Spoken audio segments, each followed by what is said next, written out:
Welcome to Wine in My Garden. Today I am going to talk about these beautiful zinnias that are growing behind me and a really lovely Pinot Noir from Oregon. So every year I plant a big patch of zinnias. I plant them by seed in the spring. They are so easy to grow. They come in all different colors and sizes, and I plant a nice mix. They are very drought resistant. Nothing eats them. I know I've talked about in videos in the past how I have a lot of problems with deer and bunny and different things eating, my vegetables and my flowers, and the zinnias are never touched. Knock on wood, I say that. Next year I'll have a problem. Anyways, they are so wonderful for cut bouquets.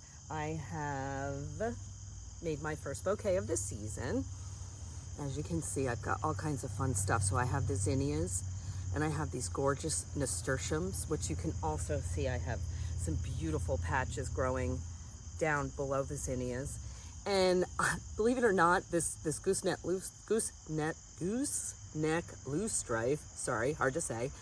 And then I have this gorgeous, it's just wild grass that I let come up between the flowers, and it's so pretty. It gets these beautiful fronds on the end. So I just leave it, and then it's a nice thing to add to the bouquet.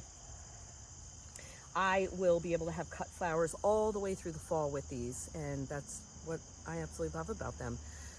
Anyways, I am also going to talk about this really delicious Pinot Noir that comes from the Willamette Valley region in Oregon.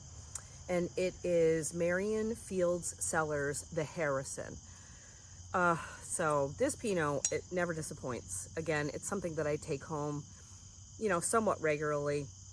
I feel like Pinot Noir, I think it over delivers for the price point. I wouldn't say that it's a value wine. Again, we're talking, it's a little over $20 a bottle, but it is so good. And I find personally that the sweet spot for Pinot Noir, whether it's from, the United States or France, are between $20 and $30. I have a hard time finding really good value Pinot, like we'll say $10 to $15. But I also think if you're in that $20 to $30 range, you don't really need to go higher than that either. Sometimes I taste things and then, I'll go up to maybe a $40 or $50 bottle, and I think that the $20 bottle was just as good as the $40 or $50 bottle. So this is one of those wines that I kind of think drinks like that. Anyways, let's pour a little and see what we've got. Again, I've had this before, so it's the reason I'm talking about it. I love it.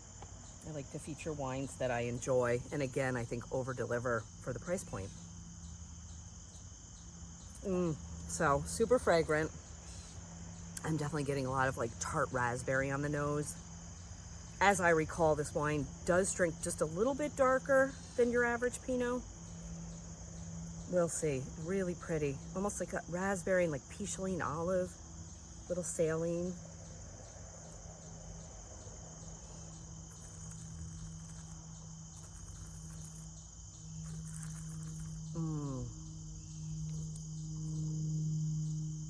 Yeah, that's delicious. So again, tart raspberry, but like I said, I get a little more blackberry in this, almost like a little darker note. Sometimes I know that they say people will add a little bit of Syrah to their Pinot to kind of give it more color and a little more depth. I'm not sure whether this happens with this wine, but it does have a little bit more structure and a little darker kind of essence to it. But I don't care. It tastes absolutely delicious. It tastes like Pinot Noir, and it's got really good acid. It's balanced.